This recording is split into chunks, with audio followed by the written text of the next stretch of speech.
All right, welcome to the Tragedy+Time podcast, or rather the shorthand for Tragedy plus Time equals comedy. Today's guests, we have Sasha and Will, and we're going to be talking about neurodiversity, and we're going to see how that's going to go. But first off, let's meet our panel here. Will is a stand-up comic and author here in Madison, Wisconsin, and Sasha, what don't you do? You do pretty much everything under the sun, right? I don't sleep. You don't sleep? Yeah, I don't really do that. You're like working towards a PhD and you do stand-up comedy. No, hold on. Let's not toot my horn too hard. I won't do that. I don't do that. I toot my horn, but not so hard. I am doing a master's degree. I dropped out of a PhD program in neuroscience. I quit things. That's a thing I do. All right. I do stand up and I like making music, and we can limit it to that. That's right. A musician as well. Yeah. And Will, you know how to play the piano. I can play 1,000 Miles by Vanessa Carlton. Oh yeah. And I will narrate it for you right now. You had 8 years, right? 8 years of formal practice, and then since I was a sophomore in high school, I just would teach myself piano music the way that I wanted to. But essentially, we have two very well-educated, smart people on the show to round out the fact that they wouldn't let me into college. And that's primarily because I was born in 1977, and growing up, they did not do things like help people with ADHD when in Baraboo, Wisconsin, or at least that's what my mom told me. It was like, no, this isn't a thing. You don't have anything. But let's begin with what neurodiversity is. For those of you who have never heard the term, first off, it's what I'm looking at the Wikipedia article. It's what we celebrate during Pride Month, right? Exactly. Neurodiversity. Because I'm not even going to say that joke. It's punching down. But it was coined in 1998 by a sociologist, and it was primarily started off as a term used in the autism rights movement. But essentially, the idea is it's a label, but it's trying to split apart the idea of assigning disorder status. It's more or less. As far as I understand, I split from the article almost immediately after reading the thing. I was going to say, should we let Tyson read this? This is all my definition now, but essentially, it has to do with kind of describing how the brain works for a subset of people, but it's trying to take kind of the sting of say ADHD. The last D in there is for disorder, and it's trying to help us rebrand it more as these are traits, and they are traits that kind of they become exposed, or we find out about them in more social situations.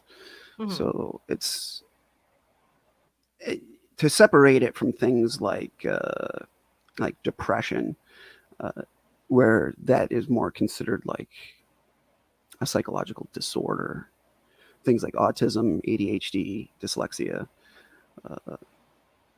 are more in the realm of things that are known as neurodiversity, because it just has to deal with the fact that our brains work a little differently. Would you that's the way that I think of it as, Sasha? Yeah.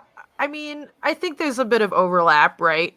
And some of it comes to how we treat these things. There isn't really a treatment for Asperger's. There's sort of some masking techniques people can use. There is some sort of retraining of social behaviors and whatnot. With depression, sometimes you could do the same thing, but sometimes it's really severe and you do drugs. And with ADHD, you can do drugs, but you can also learn coping techniques. So I think a little bit of neurodiversity is encapsulating that stuff that is the stuff you can't necessarily modulate with drugs, but is sometimes also drugs aren't going to fix it for you. Your brain is just wired differently, either genetically or whatever. I'm going to roll back real quick. I know this is the tragedy part of the podcast, but when you said autism rights, I was like, I thought autism speaks. Okay, I'm sorry. I was going to forget that. and what is the Matt Jordan punchline there? We're not going to say it on this podcast at all, because like that's Matt Jordan has an autistic brother, and he has decided that gives him license to make sounds that are more autistic, I think, than some people appreciate. Yeah, definitely. But I like that joke, to be honest, because speaking as a kind of aspy person myself, I like to just go around making random noises, and other people don't necessarily like it. So speaking of masking, I have learned that I should not do that in public, because as entertaining as it is for me, everyone else thinks that I am, like not doing so hot mentally. Wait, I have to ask, is making random sounds a symptom of being neurodivergent? It depends why you're doing it, what types of sounds you are doing, and in what settings you're doing them. If you're at the grocery store, like repeatedly kind of banging your head against a wall going, oh, like that's stimming, and that's a classic autism symptom.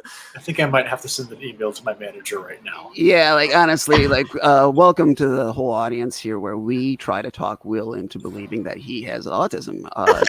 This is this one long autism gaslight project. This is actually an intervention. Will, we want you to go see a specialist. Like, I've been trying to work on this, like, indirectly for a few years now, but I really think that we can bring it home with more expertise. I think I've told Tyson, maybe Sasha as well, one time many years ago. It was my first contract job in Madison, and my manager, one of my bosses, had a one-on-one with me, and one of the items he mentioned to me was that he didn't want me to make random noises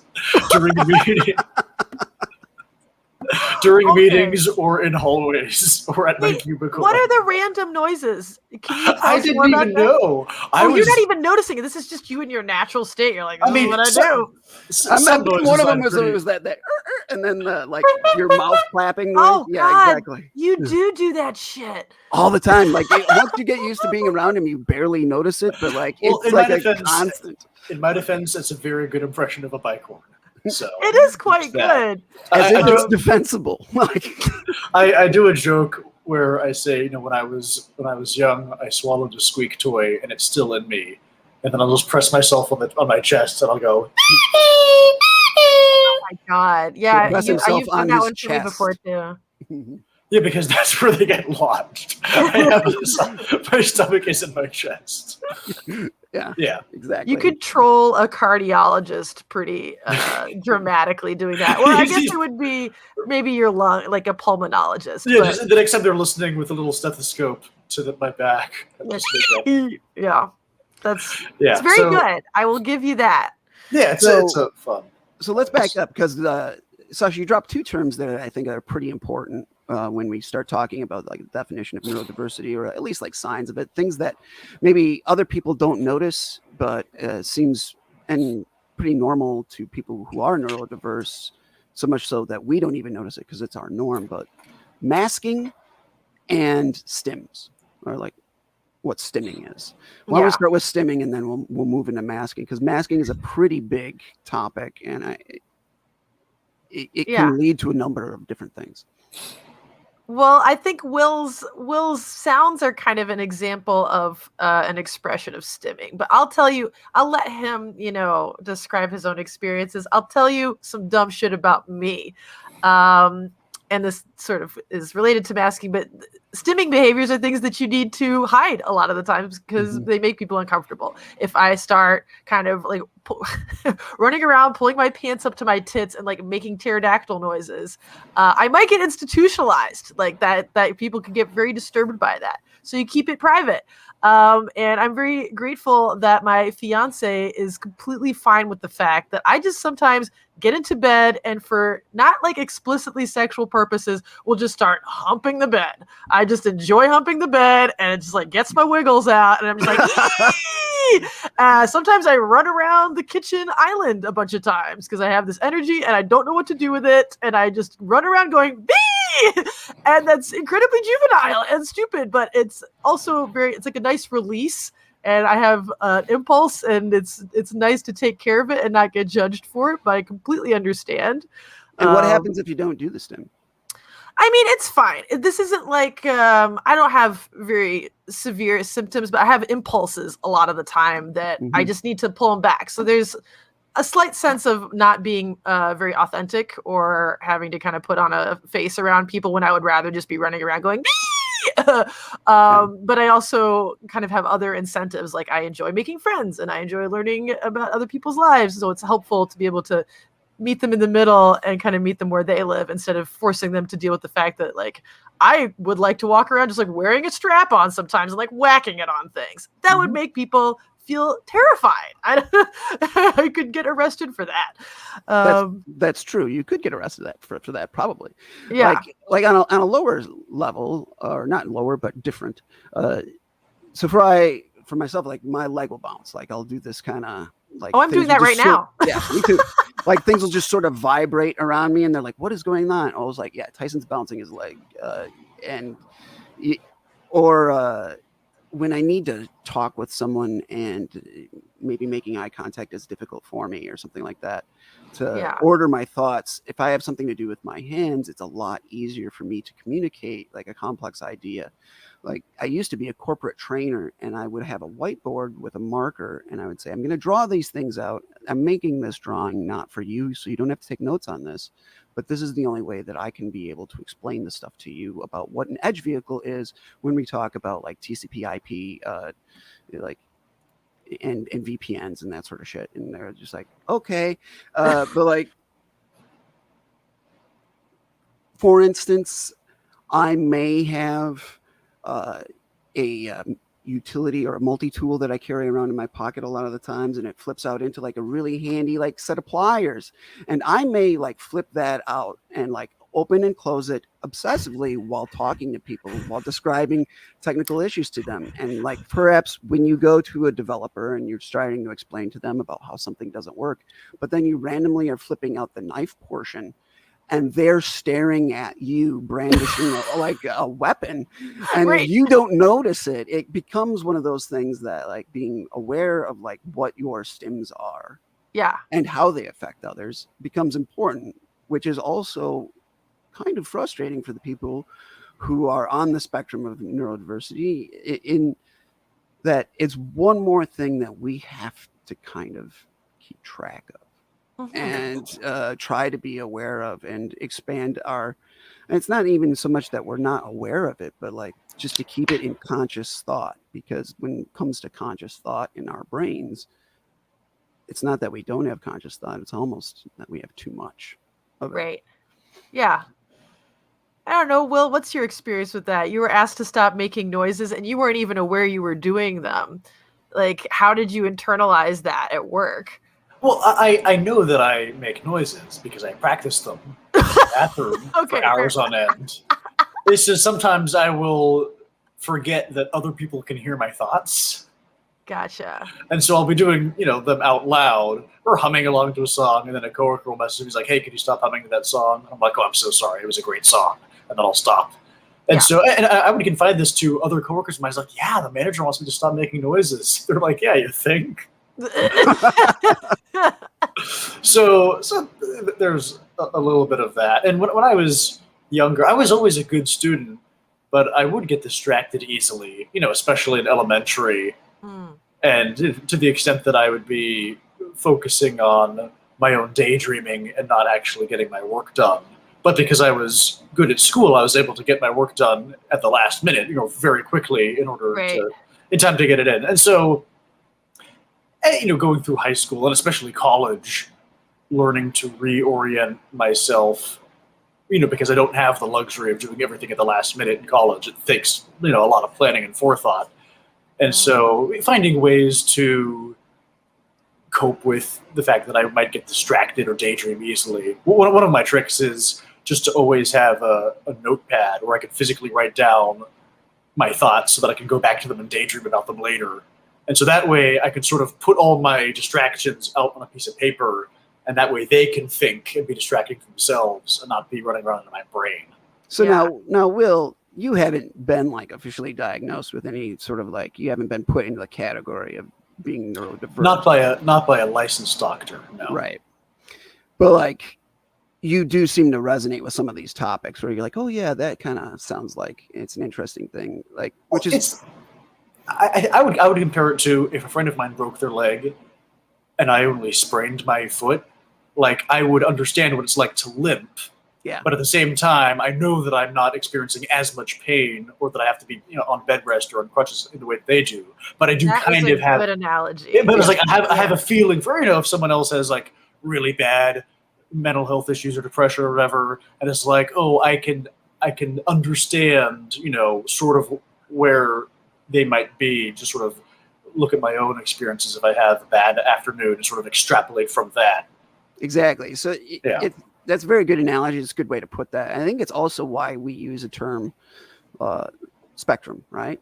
Mhm. And the aspect of this, like the reason I like the term neurodiversity instead of like, a disorder is because it relates to more of a trait, and and traits are things that we can have to lesser or greater extents. Like, I mean, like someone who can be fast, but that doesn't mean that they're an Olympic sprinter. They're just regular fast. And there is a spectrum of like how much these traits will occur in any individual. Like, for instance, for me, like ADHD, I meet like probably 99% of the, well, maybe 95% of the listed off symptoms, and I experience those symptoms to a high degree. So I'm kind of like a textbook ADHD, or I experience it to a high intensity. But that doesn't necessarily mean that like some of these things don't resonate across like just other people. There are times when I try to explain ADHD to some individuals where I'm just like, it's like being human, but it's turned up to 11, because this idea of like wanting to work on the things that you find interesting, like I can only work on the things that I find interesting, because when I try to work on things that are not mentally stimulating, my mind will seek distraction actively. And no matter how much I do to try and stop it, or what my medication looks like, I split from mundane tasks unless there's like some sort of accountability aspect there to usher me along with it. But like this will also lead into masking. But before we get there, we do have like a comment here that I want to throw up on the screen here. Oh, nice. We got a couple of comments. All right. So like from Lauren, at what age did you realize you needed to mask to fit in, or did you not realize it? Perfect timing for that question, since we're going to hop into that. Thank you, Lauren. Do you want to take that one, Tyson, or why don't you? Yeah, well, I can start, and then if you guys want to chime in with like other things. So like, Willie, like you had a boss actually tell you to not do certain things. Like for me, like I knew I was not like everybody else from the very start, but I wasn't diagnosed with ADHD until I was 30. I was just the weirdo. But like I knew I was different from the start, because I would constantly be inside my own head, because the regular life is not always exciting or entertaining. And whenever things would get really dull, I would realize, what goes on forever and goes any which way I want it? My imagination. I would just go inside my head. Hell yeah. and disappear into a different world. But I would be bouncing my leg or making noises because, like inside my head, I had a lightsaber. So there would be a lot of like, and like, things happening while people are just sitting next to me. And then, when they go to talk to me, I like have to put the lightsaber away. So like, like it was, that is weird. You are if you don't make the noise, you didn't actually turn it off. Like otherwise, you're gonna like it'll hurt someone. If you don't off, make the noise, it'll hurt someone. But like, and then you have to go to HR. But it's pretty common for boys in general, but definitely for me, to constantly be told, sit down, sit still, pay attention, try again, sit down, calm down, sit still, pay attention, or go outside, I can't take you anymore. And like, that was my existence. It's always been like that. So like, I didn't realize that I was different from people or that I needed to try and fit in with them until I was like 14. And I did not have a great year when I was 14 because like a bunch of things changed and I started to stick out in the different levels of society that I was in. Like things changed for me at school, things changed for me at home. And that's when I first started to realize, I was like, oh, I have to kind of hide who I am.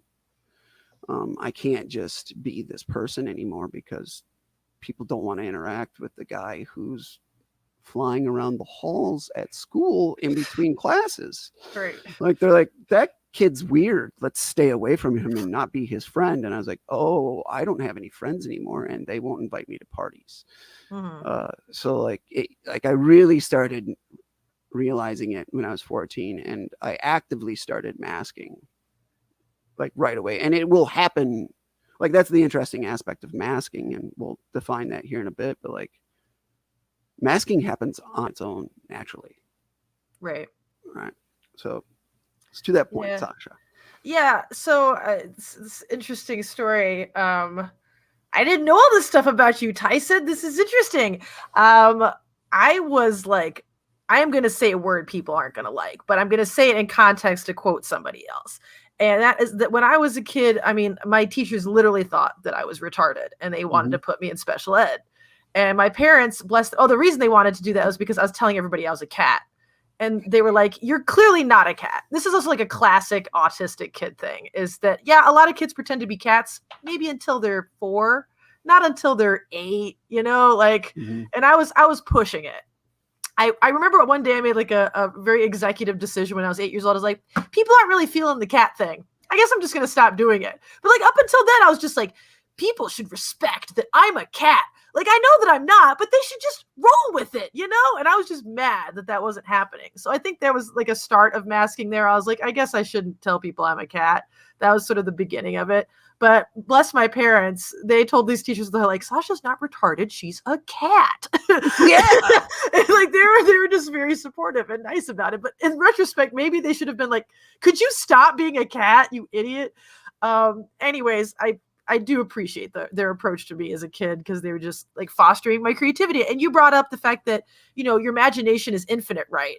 And I think that there are some benefits, arguably, to being neurodivergent because you are often so much in your own head and exploring the infinity that is your own imagination.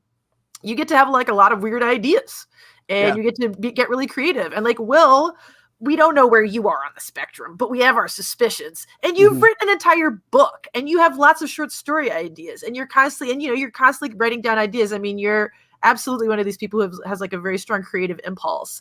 And I mean, I definitely have that because I'm cranking out music constantly. I have 18 albums, and that's not because I'm like some musical genius. It's because I cannot stop it. It's coming out of my brain all the time. Because you can do anything with music, and that's very fun to me. But I do remember I was trying to learn social skills, and I'll tell you a cat story. So I asked this popular girl in my second grade class, Katie Satterfield. It's like, Katie, I'd love to be your friend. What can I do to be your friend? And she was like, honestly, dude, like the cat thing, really weird. And I was like, that's not negotiable. I am a cat. But then later I kind of got over that. We ended up becoming best friends later in like 5th grade. But then 6th grade rolled around and my social skills just fell off the map again. And I drew a map of my body where people could poke me and then I would do things. Like I thought that was a way to make friends. It was so weird. Anyways, like I would make a noise if you poked me on my nose. If you like touched my shoulder, I'd like run into a wall. I mean, very, very autistic stuff. And again, I asked a friend who was like she kind of thought this was funny. And I was like, why don't people want to be my friend? And she's like, honestly, the button thing. And also the fact that you brag a lot, both really annoying. And I was like, great. Those are great pieces of feedback. Nobody like explicitly put it into those words. I can work with that. And so I don't know if it was necessarily masking per se, but it was taking like a deliberate attempt to sort of curb some of these impulses that I have to try and make friends, which I don't regret. But yes, there's still a part of me that's like, poke my nose, I'll go, like, it's just stupid. Well, I mean, there's a whole like a lot of things that I want to like express right now. Like, one of the details of ADHD also is that when you are listening along with someone and you want to let them know that you heard them, is to share a story that is similar, because you want to detail to them in a very complete way how you're resonating. Yeah. But it often reads as comes interrupting. yeah, it reads as interrupting and one-upmanship. Yeah. Jinx. And those are things that like you have to learn how and when to use, or like how to explain, and like, I'm not trying to do this, that sort of stuff. But like, I mean, I think that there's like a really interesting detail with neurodiversity in the aspect, like I've heard someone else describe it as this, and I've just blatantly stole it from them. But I feel like I'm from a different planet, and I'm walking around with the other humans, and I'm trying to figure out how to blend in or to communicate to them, because I'm not one of you. Like I'm from a different planet. I'm the alien here. You're looking at me like I have like googly eyes and like extra like, tentacle stalks coming out of my shoulders and other areas possibly.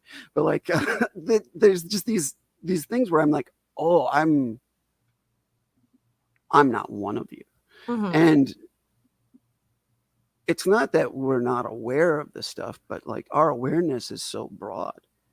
Like I know with the way my brain processes information, it doesn't whittle down data. I get all of it. I get flooded with information, which is a good thing in the long run, because I can develop, pattern recognition very well, because I put together little disparate details and I come across as very intuitive over a longer time frame. But I always get overwhelmed by the amount of data there. But when I'm looking at myself, like I don't know which parts are the parts that are supposed to fit in with other people, because I just see this mountain of information. Like, and I know when I was, it was interesting until you started talking about kind of like what you would do to, being a cat and that sort of things. Like I remember sitting by myself at lunchtime as a sophomore, and like I was talking myself into and out of having multiple personality disorder. So I was like, maybe this can explain who and what I am, because I have all of these different things going on. I have this drive to like create this stuff or do these things. And like, what it was I was like experiencing emotions and trying to like bottle them up through toxic masculinity, which is like pretty important when you're like, in the 80s. Yeah. And a boy. And then just like, how did Nick Offerman put it? A virulent, whatever that term is, like a viral-like-esque application of just like being a hornball. Because I was like, oh, what do I do with this level of like puberty that was hitting me? But like trying to be tipped off to these little details, like, oh, these are the things that people don't want to see, and it's frustrating, and it's also it can make you sad, because you're like, oh, my default settings are things that people don't want, and right. You can turn that back on yourself in kind of breathtakingly fucked up cycles. But like, Will, I would like to ask you to share a story. Like, now we know that you're not like officially on the spectrum, but you did something when you were like 14 that like brings like an exacting level of like intelligence to be like, oh, I'm not fitting in.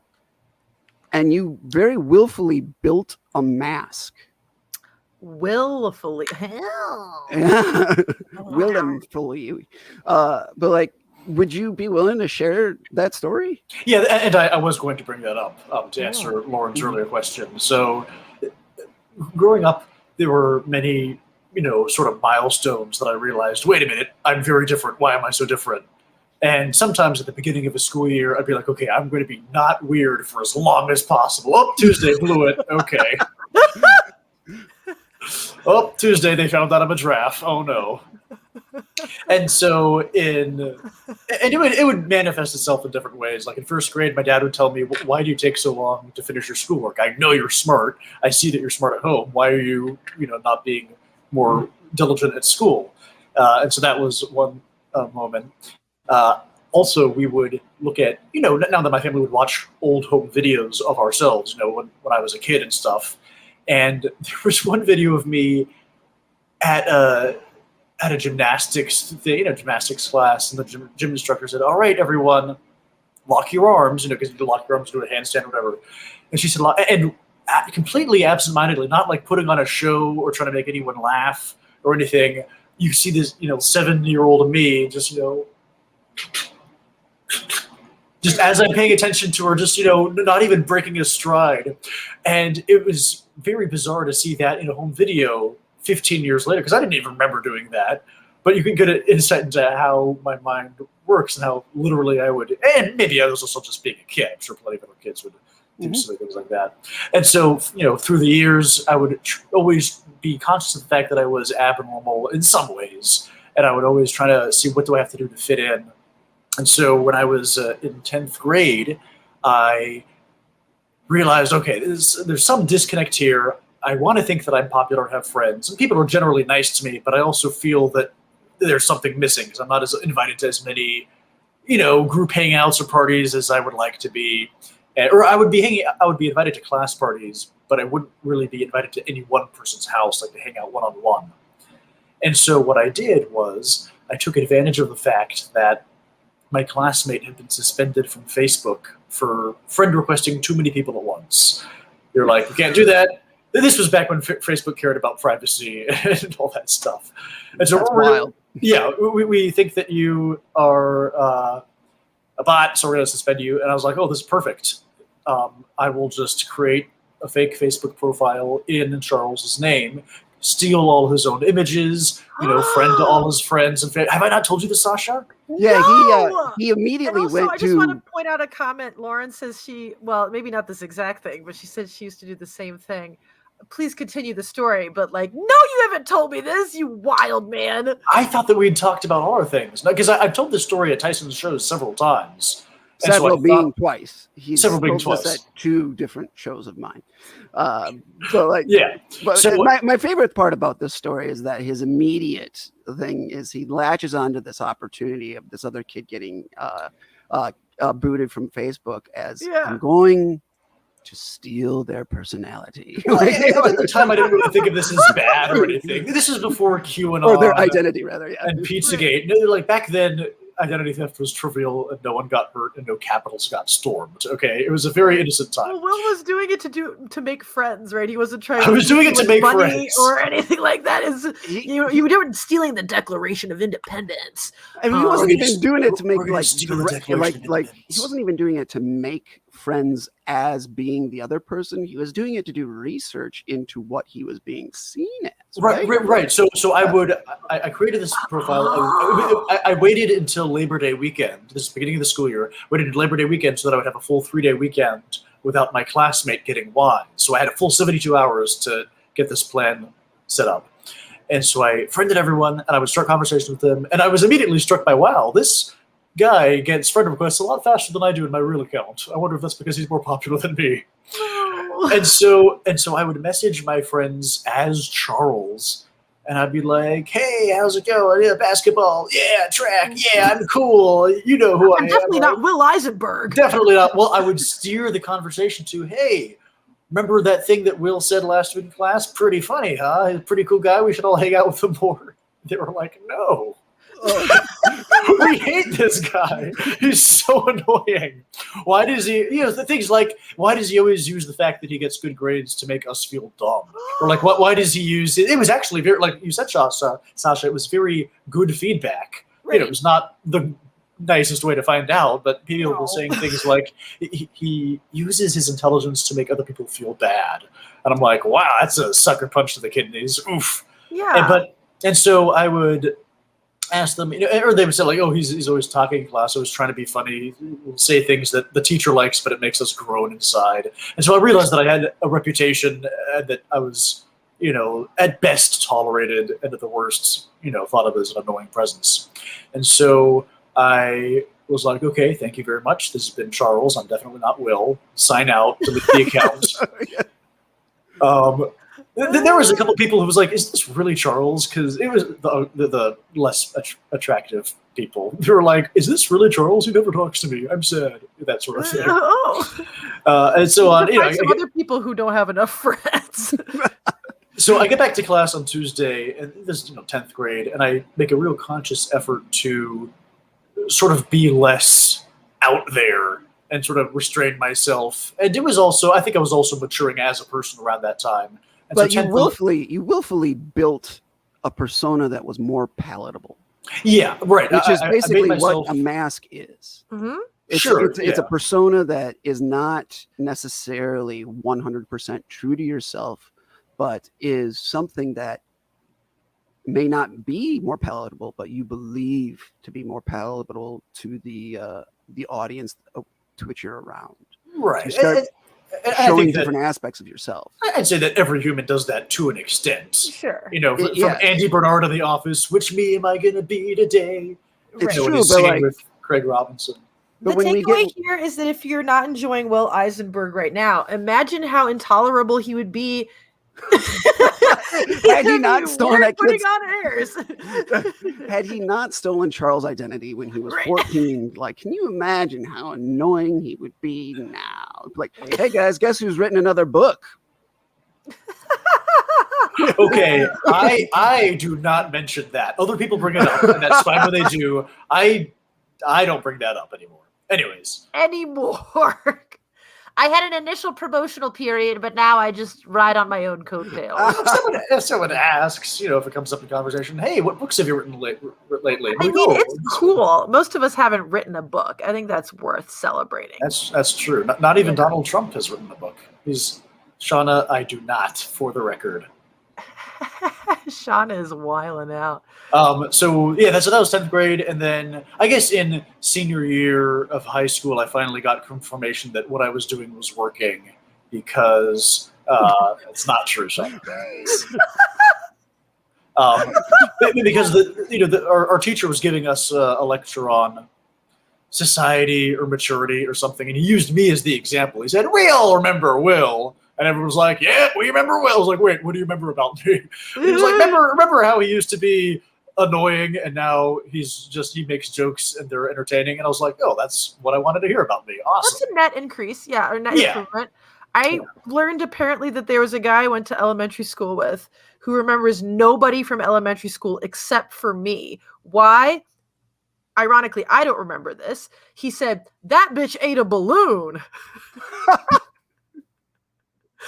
And this is just apparently such a normal thing for me to do. I have no recollection. I was probably eating balloons on the daily. I have no idea. And if you pressed her on her chest right here, she will make the following noise. Yes, exactly.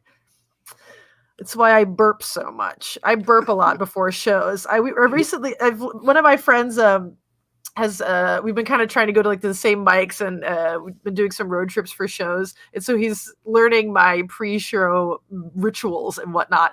And one thing that happens, tell us, who is this person? It's Ryan Graham. He's great, although Ryan Graham has sort of quit comedy lately because he's been feeling sad, but very good comic. And we all go through is he a Milwaukee comic? He's a Milwaukee comic. Oh, okay. Yeah, and the last time we went to a mic together, I sit next to him, I just started being like, it's just like the burp, and he's just like, "Get it together! You always do this. This is why we can't have nice things."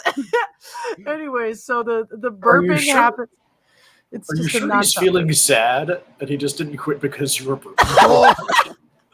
He's actually been doing comedy this whole time. He's been trying to avoid me. He's like, "I can't take it anymore." Someone fakes an entire mental health episode just to not be around you because you burp too much. This would be a classic autism experience, honestly. So that's probably what happened. Thank you for bringing this to my attention. I'm going to have to drive to his home, knock on his door with a mask of somebody else on. "Hey, you know that girl Sasha? Does she burp too much? Are you still doing comedy?" Exactly. Maybe Will could reach out to him and just ask those questions. "Hey, do you remember this person?" And but it is interesting though with masking is that we do kind of develop very specific details.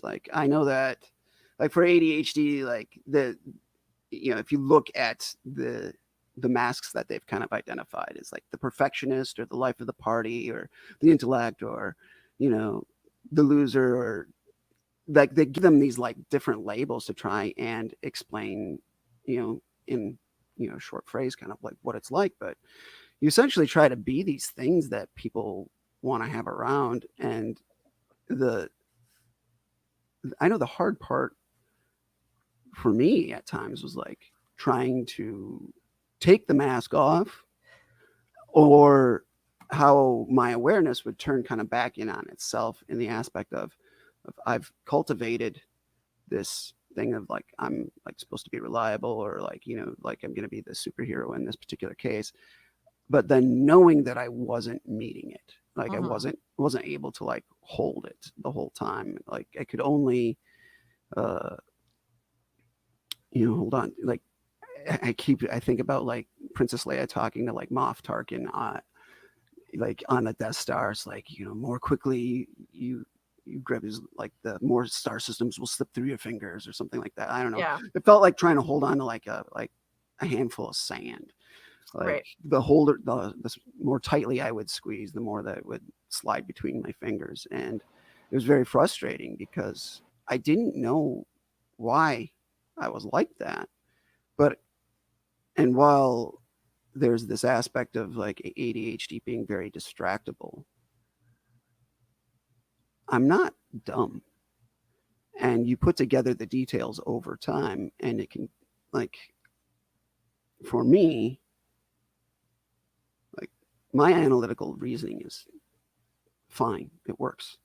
And when I look at on a sheet of paper, oh, you almost failed out of high school, you didn't get all these assignments done, and I just start adding it up. I look at what the end result is, and the end result is me. And it's very easy to like turn things around and go like, oh, I'm the problem, and like I'm the reason why like I'm not doing well. Like, I mean, I was never like, the way that I interacted with my mom and others when I was growing up is like intelligence was determined by grades, and my older siblings all got very good grades, but I did not. And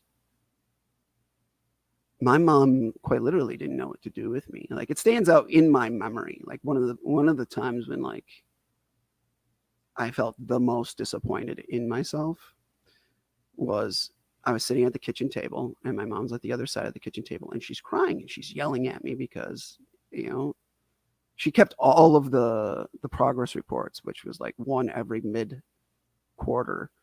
So like 8 progress reports per year per subject is what, that was my reality in high school. And like, she was just crying, and she just looked me right in the eyes, and she's crying, and she says, I don't know how to make this important to you. No matter what I do, you don't seem to think that this is important. Yeah. And I was like, and like when people lay it out for you and they say the things, and then you look at the details, like it is very easy to turn it back around on yourself. Like, yes, I am the problem. And it's one of the reasons why like support and like having a term like neurodiversity and understanding who you are and like how it's like a trait and that sort of thing, it is important to be brought into that early. Right. Because it is very easy. It's going to ruin your life in a way. It's going to change how you see yourself in a really dramatic way. Well, yeah. I mean, and it did for me. Is like, I mean, like I had depression. Well, I have depression, and I basically I masked the shit out of that. I hid that. I had that for. I didn't tell people about what was really going on inside my mind and like the levels of like thought and destruction that just kind of was my norm until I was like 39. I didn't come out and start telling people like what was really going on inside me. You came out as depressed. Came out as depressed. Came out Happy as not Pride. Just depressed. Yeah. Not just depressed, but like came out as like, hey, like how some people have suicidal ideation. I have that every day. It's just my norm. And they're like, and you can develop these things, but like, I don't know. I guess like the thing that I really want to like hit here is that understanding how this stuff works, and it's connection to society Mhm. is really like the key aspect here, because this entire podcast that we've been talking about so far is like, yeah, we're really weird, we're really different. We have like, these like this neat brain, and we highlight kind of like the neat, quirky parts because that's fun and that's the stuff that we want to celebrate. But the reason that there's a term for neurodiversity is because we don't fit in with the current society, and society will find us and point us out and makes things a little bit more difficult, right? That's what's going on, is things become more difficult for us to blend in. And I think that it's getting faster and faster. Like, I think that like every year it's harder and harder to blend in because society keeps like progressing at like a breakneck pace. Like, we have all of these like interconnected things. Like, society has to do with like how humans interact, right? Like, that's a key component of society.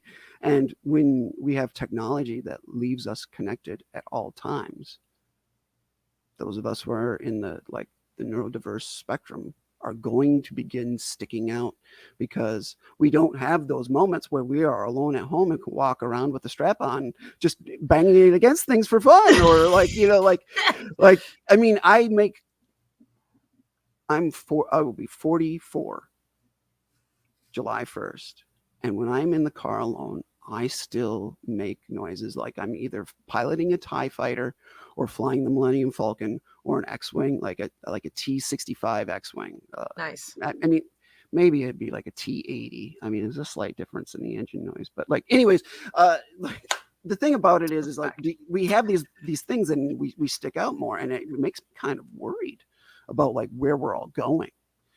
Because I do think that like there's going to be like these moments where, like you said earlier, Sasha, there are these neat things that we have, right? These cool elements of creativity. And when people talk about ADHD or autism, they're always like, oh yeah, well, you guys have superpowers. And like, they have to frame it in this like really over positive method. Like, you can do things the other people can't. It's really cool. And it totally makes you like worthwhile to keep in society. Like, yeah, it's just like, oh, so like, if I don't have the cute little trick and I can't present it when you need it, my value to you starts to wane. And like, what wasn't that the moral of Rudolph the Red-Nosed Reindeer? Wow. I love that, Will. Wow. That is, though. I'd never thought of that, but that is. It's like you're basically a social reject to us because of your difference until you're utilitarian in some way. Mm-hmm. I mean, it makes me worry. It makes me worry about times when like, well, what happens if I stop being creative? What happens? Are you worried you're going to be put into a creativity gulag? They determine that we must milk all of the neurodiverse people for all they're worth. We're going to put them in a concentration camp because you need to concentrate. Exactly. Anyways. Oh man. And that's the bit here, right? That's the joke. Is like they'll call it a focus the concentration camp. That's beautiful. That's the joke. That's the joke we've been waiting this whole time to get to, right on time. Oh, I thought Will took off his shirt, but it turned out I think Will's flying around his like apartment on a broomstick right now because he's just like, that was fucking hilarious. We're good. Because like that hits on Will's multiple ranges of his sense of humor, because it was wordplay. But it was also very clever. It was also very clever. Thank you. And it also like had a reference to Nazis, which, like he loves. I'm thinking allowed, about like his I'm allowed to make those jokes. I'm allowed to make those jokes because I'm part German. Yeah. Very nice. Oh God, what was I gonna? There was backtracking to your noises and your cat thing. There was so my parents were very supportive. They didn't care one way or the other, because I was getting good grades and I was doing well, and I was just an entertaining child to have, I'm sure. So my parents, I think, enjoyed having me around. Certainly, I think your mom enjoys having you around. Oh, both my mom and my dad were endlessly entertained. They would write down. But your mom really enjoys it. Like, seriously, like she sent me like a message that one day is like, you need to like not take risks when you're with my child. He's my child. I want to make sure that because you were doing live TikToks as you were driving. I did one selfie while driving, and you were asleep. It was just like I wasn't even looking at the cameras. Clearly, I was paying attention to the road. It was expertly framed though. Yeah. Well. Anyways. Oh gosh. I love that Will's mom texts you. That's wild. But it's just that one time, and anyways. Anyway, so we were all on a family road trip, and I was sort of, cooped up and getting kind of antsy, and so I was starting to make fighter pilot noises like Tyson, and then at some point I realized that all my family, except my dad who's driving, everyone's looking at me. And my mom says, "What are you doing back there?"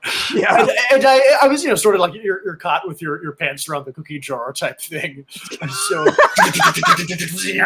what are you doing back there? And I just go, fucking the cookie jar. That's what you're doing. I just make a meow noise, like meow, you got me. And they found noise like, oh, I'm not a fighter jet, I'm a cat. It was like an innocent, cute little, oh, you got me being weird, meow. Well, that's an interesting aspect there too, though, Will. That's a good thing to point out. That's the other part of the joke is like how often has everybody in the neurodiverse spectrum heard, "What are you doing?" like it's just like, oh yeah, I've heard that a bunch of times. Like, I mean, I don't know how many other people have heard the "What are you doing?" Like every word of that sentence is just of that question is like just a terrible accusation because it's what are you? And it's There's incredulity in every syllable. Yeah, it's like how is this happening? Why would you make these decisions? Yeah, I'm definitely not wanted here. I have a thought about the noises. I'm remembering something because Will made that really great analogy earlier about, okay, I might have a sprain, but it's not the same as having a broken leg, but I get it. At least sort of tangentially. And I'm remembering that even though I was a cat in elementary school, I remember thinking, because there was a kid in our class who was even taller and weirder than I was. I was also very tall. I was just like the youngest kid in the class, but also the biggest. It was just very confusing for everybody. But there's this kid who was even taller than I was. He was about a year older. And he would, when he walked down the hallway, wave his arms around and pretend to be a bus. And he'd be like, boop, boop, boop. You just like do the backing up noise and everything. And I remember thinking like, look, man, I may be a cat, but at least I'm not a fucking bus. I might be a cat, but at least I'm not a catastrophic failure like you are. Yeah, well, I mean, I suppose that's the other bit there too, is the aspect of like, hey, if you're on the spectrum, that's fine, as long as there are people on the spectrum ahead of you or below. Right. I don't know what. I don't know which one mentality. You're going to. Yes, it's like like I'm in the 80th percentile, which is pretty normal, but at least I'm not one of those 90 percentile people over there. Exactly. That's like a Jeff Asmus joke. He talks about how when you tour in comedy through the Midwest and you go through like the really small hick towns, there's always some hick town 20 minutes away that they're like, those are the people who are like the real sister fuckers. And then you go to that town and they're like, oh, booger hole. Those are the real sister fuckers. There's always some worse town. I grew up in Baraboo, Wisconsin, and we used to like just shit on Adam's Friendship. It's like, there you go. Like that, like every time Adam's Friendship would beat the Baraboo Thunderbirds at football, it'd be like, well, yeah, that's just because they're all inbred up there. And like, they're like, and it's just like, I wonder if you follow that train enough, will you eventually come to a town that's like, yeah, we suck, we're the worst.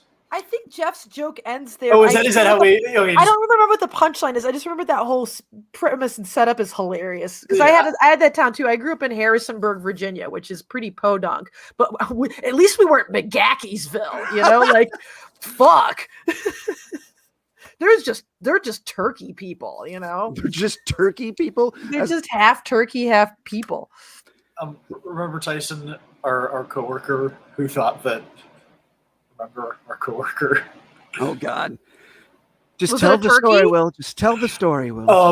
No, the turkey was a different coworker. No, so this coworker, for some reason, she didn't like me at first. She hated you. Well, so I know when you would leave your cube, she'd be like, "Why is he here?" So I know why she didn't like me for the most of my time there. I don't know why she started not liking me, but I do know she was judgmental. Okay, yeah, but as soon as I realized that she didn't like me, I just leaned into that as hard as I could because I was from the outside looking in, like I sat right next to him while this was happening, and watching him lean into it was its own kind of joy. So like I didn't stop it at all. I was like, I'm watching this happen. I know how this is going because like, what was her name? Anyways, Linda, Lauren.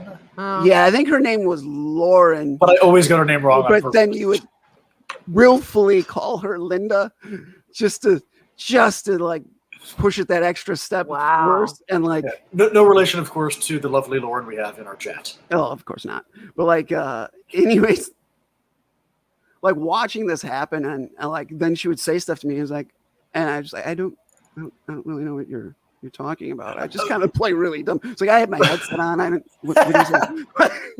And I didn't have a headset at my desk, but she would never come around the cubes to actually find that out because she would not get up from her desk.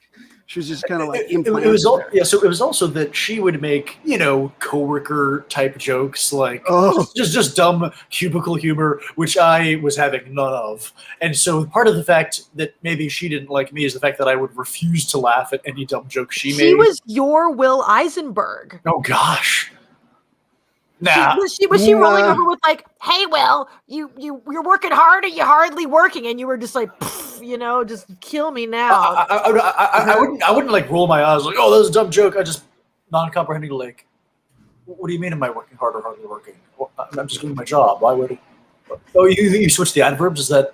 Oh, is that when you switch the adverb and the verb and it becomes a joke? I'm sorry, I'm totally not getting what you're saying right now. And so I'm just feigned dumb." And so she realized that she could not win me over. And so she disliked me all the more. And then, I had such fun at that job right up until our manager let me go for not doing any work. So our final day, because eventually the manager was like, "Tyson is doing all of your work." And I was like, "That is true." And he was like, "Well, we're going to have to let you go." I was like, "That's fair." You're like, I was too busy terrorizing Linda. Yeah, I don't. I mean, maybe my manager also didn't like her. In fact, that was probably the one reason that he kept. Oh, it's Linda in the chat room. The one reason that I invited her to the Zoom. And so on our final day, I realized that I'd never formally introduced myself to her, or at least when I did, I hadn't been paying attention. So I stood up. I have my box in my hand, all my stuff, and I say, "Hey, by the way, I don't think we ever properly introduced each other. My name's Will. Okay, cool. Linda, Lauren. All right, awesome. Great to meet you. All right, bye." And I left that building and left that contract. And at some point, she must have just, explicitly asked Tyson if I was autistic, right? No, well, she's just like, "What is with that guy?" But like after you did the introduction bit, she asked me the next day, "You want to know what he did?" And like she like retold the whole story. And he's holding his box. Like, how does it? Well, welcome to WPS, which was like her that was like the tagline. You worked like at Whoopus? Yeah, it's like how they like that was the joke. That was their punchline. Welcome to WPS, about anything that was just mildly outside the norm that they could bitch about. And like, that was the joke. And like, I remember one day, like Will and I are walking out of that room, like, I can't stand that welcome to WPS statement. Like they all laughed like that's fucking hilarious. And I'm like, it's barely a premise. There's no punchline there. And like, we're just talking about comedy and we're so upset about the fact that the joke quality there is horrifically bad. Comics are so picky. You just can't be pleased. Yeah. That is fair. That's also why I try to not tell people that I do comedy just because it's like, do you guys, I'm curious, do you guys tell your non-comedian friends that you do comedy?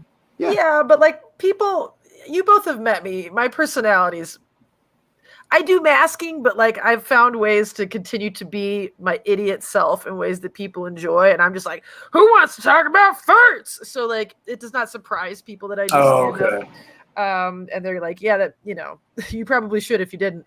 But yeah, like, there are people I don't tell because like, then they would get excited and want to come see me perform, and they're so straight-laced and like they're the types of people where they're like, I had a really exciting weekend.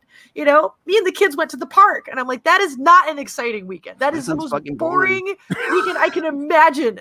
Please don't tell me more about this. I don't ever want to hear about your fucking kids at the park. If something happened, if someone got bit by a dog, that might be an interesting weekend. But I don't want your kids to get bitten by a dog. Although Well, it I mean, would like, make let's for a good talk- story. Yeah, let's just like for a moment talk about like the quality of storytelling in most regular people is just terrible. They don't start at the interesting detail. They're like, well, first I woke up and then, you know, I had Folgers and I was just like, oh, here's how you start a story. Come on. I had to staunch the bleeding. Well, first off, But, I had I cake didn't for have anything breakfast there, again. so I just- and then I used realized, duct tape. hey, I'm swimming towards pie. Yeah, exactly. Just like start at the interesting part, then work your way back. Yeah. I mean, come on, let's moth this up, everybody. But like, Remember, but to be serious though, like I do tell people that like I do stand-up comedy, but the reason that I do that has less to do with like masking or what have you. It's, you know, I said that, you know, I suffer with depression, and it is directly related to like ADHD and how I internalized it really in a fucked up way over years. But part of the way that I combat that is through willfully practicing vulnerability. So I tell people about the stuff I do on stage and that sort of thing, because I'm trying to be as vulnerable and open about like everything as possible. Now, one of the downfalls of that is like, since I started doing stand-up comedy, I've become a little bit more of a difficult laugh, because like what I think of as a good joke is it is slowly progressed. Like, and my sense of humor keeps getting darker. Like I'm really into Anthony Jeselnik, and you're not going to get that level of joke from the average person. You know, they're going to be like, oh, hey, it's really coming down out there. It's like cats and dogs this time, isn't it? And you're like, just like, I'm thinking about, you know, killing myself with a cat now. I just like, whatever.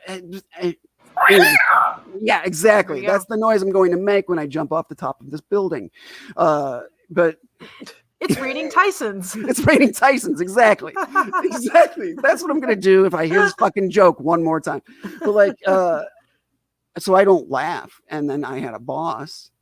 This is the same boss that Will and I worked for. And Nice. He would keep on telling jokes because he liked to be funny and that sort of thing. But like, I wouldn't laugh. And then it just became this quest. Make Tyson laugh. And like every day he'd come in with like something, or he'd make a thing and he'd look at me after he'd say a joke. He's like, welcome to everybody else is WPS. laughing. Aren't you going to do it? And I'm like, welcome to WPS. Yeah, exactly. say the line, Tyson. Welcome to WPS. Oh my God. And that was the day when I like sent like my badge request to security for roof access. I was like, I really enjoyed this. Nice. Well, was that the same manager who would always tell other people that we do comedy, but don't worry, they're not even funny? Oh no, that was the team lead from the next team over. It's like, yeah, you guys are totally not funny. I'm like, dude, I don't walk around with a mallet and a watermelon. I was like, what the fuck are you talking about? Right. Yeah, and that's You're kind just- of it's They're the bad most that you don't have frustrating one of those plaques on your desk that says, "You don't have to be crazy to work here. We'll train you." Oh God, yeah. Yeah, you can get those at Target in case you wanted to be a funny person. Everyone's at the cubicle humor. Every punchline is either coffee, chocolate, or wine. Mm-hmm. Mm-hmm. You're My triggering goal- me right now. I'm like getting angry. I do not. I love It's a working sense remote of and humor nobody based comes and talks. entirely on stock exchange commodities. Oh, Cocoa beans, coffee grounds, and alcohol. Totally. One of the things that I think I like to do with my jobs right now is, well, I'm currently unemployed, so this isn't a problem. But Quit like, yeah, exactly. Be fired. That's actually, speaking of ADHD, like that's the end position on all of my like work timelines. Is I need to quit before they fire me. That's usually how all my jobs end. But I digress. Like my goal with a lot of jobs is to make my cube look like I could just grab a pen and put it in my pocket and walk out the door on my final day. Like I have nothing to clean out. I don't want to have a box. I just want to just like, whoop. I used to do that too. I'm gone. I have no knickknacks here. I'm just fucking like I didn't Yeah. exist. I'm not nesting. This isn't a place I've like made my home or anything. Yeah. You don't like putting up photos of your own kids and other people's kids and stuff like that? Other people's kids. Who Whose kids are those? Are those your kids? No. those Not are yet. those are his two surviving triplets. Like, There you go. Oh, good. Nice. Yeah, no, that's a joke that I do. Is, my wife and I have two wonderful triplets.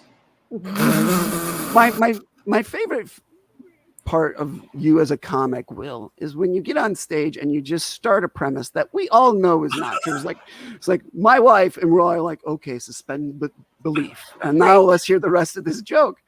Like, I once heard you like in the same set say, my wife, my ex-girlfriend, and then end the set with, let me tell you about my first sexual experience, and we know how that joke ends. Yeah. With I me think going that to you should jail. start like leaning into that even harder. It's like now you have a boyfriend, you also have a husband, you have an ex-husband, just like whatever Yeah, makes exactly. the joke work. And then So- be like, what is his deal? Is he the craziest person alive, or is he just a liar? So, as an Asian American, I feel. There you go. Well, I that's did something that. that Stanhope does. Like, Stanhope will come out as like, like as a gay American, because like he's like, I come out as gay all the time. Like, he's not, but like he does. Yeah. I don't know. I mean, there's some things that if you tell people that you are that thing, they will believe you. Like if you can tell them any religion you want, they'll believe you. Certain ethnic identities that can pass for white, like Jewish or Middle Eastern or Italian, or like there are some things that will The be Italians aren't white. You got it. That's But you just do that's your spot on impersonation of an Italian. I love that, Will. He even that. gesticulated. It's Like, great. can you say the names of pasta now? Like, that would be. Fettuccine, macaroni, parmesan. Oh wait, do a Mario. Do like a It's Mario. incredible. It's like I'm in Milan. My favorite part of She was of that Chinese. Sasha Mulan was Chinese. Milan. Shut the fuck up, Will Isenberg. My favorite part of like a lot of Will Isenberg impersonations is when he says "I'm" and then says the name of the person they're impersonating, so that we all get clued in. I'm Donald Trump. I can tell you that I'm Donald Trump. Yeah, Otherwise, here's my you're not know that incredible I'm Donald impression. Trump. I used to do that with I wanted to do micro impressions of Madison comedians, and Craig Smith always ends his sets by saying, "I'm Craig Smith, I'm out of here." And so I was like, "Here's my guess who I am? Guess who I am, everybody? I'm Craig Smith. I'm out of here." I'm actually Cosmo Nomikos pretending to be Craig Smith. So there's been a couple open mics where like the theme is do someone else's joke, and so I'll just do straight 5 minutes. No, I did the Madison Comedy Awards. Oh, I remember that. That was That quite was good. really good. Yeah, and so because over the past couple months I'd been working on different impressions, and the ones that were like the best ones, I would Basically, say, the ones that made fun of the people who weren't there the hardest. Oh, Like- I mean, certain comics have very distinct jokes that they do that are very memorable. Certain comics have very distinct crimes they have committed and since absconded for. And so so being able to pay a loving tribute to that was something that was very fun. I was at this is jumping tangentially at the end of one of my summer internships 6 years ago. Because it was one of those media marketing startup things, all about startup culture, and we would have a weekly YouTube video that we would release talking about where all the startups are at, and I would help film that, but I would always be behind the camera. And so the very last day, I filmed. Wait, they kept you behind the camera? You? Will? I was behind the camera for those interviews. I also was part of our music video, Okay. our internship music video. It was because the parody of "Do you want to build a snowman?" Except it was "Do you want to build a startup?" And then I would sing about each of the different startups. I've shown this to you, haven't I? Yes, you have So- multiple times, in fact. Yeah. Like, Yeah, it was very silly. But going back to the interviews, at the very final day, I filmed myself doing an impression of every other person in the thing, really leaning into some of those racial stereotypes. Wow. And I filmed myself doing just like a 60-second montage of all of them at once. And I showed it to one of our managing directors, and he was like, "This is really offensive. We are showing this to everyone."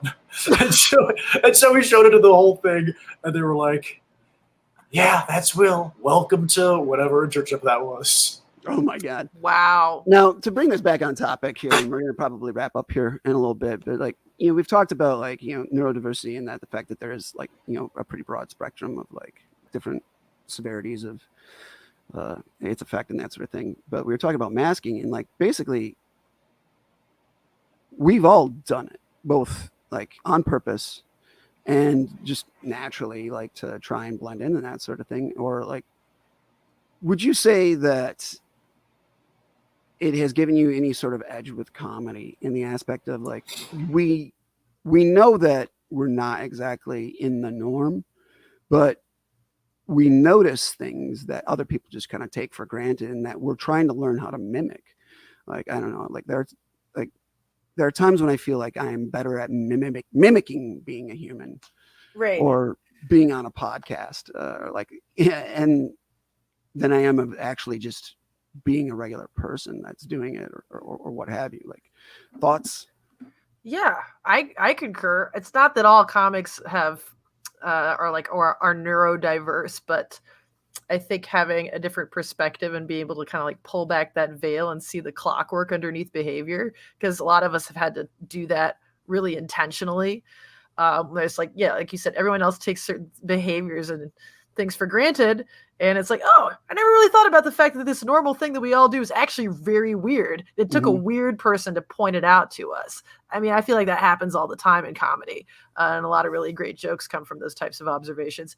And I think of comics, a lot of neurodiverse comics tend to gravitate towards wordplay type stuff, and so there's like opportunities for cleverness again that are not necessarily being thought of by other people. So there are a bunch of different angles, and like also, depression, anxiety, ADHD. There are also different ways of thinking about the world. And I think comedy in some ways is about being really relatable. And in other ways, a really great comic brings you into their world and lets you occupy their headspace for a while and makes it funny. And then you get to learn more about what it's like to be somebody else. Right.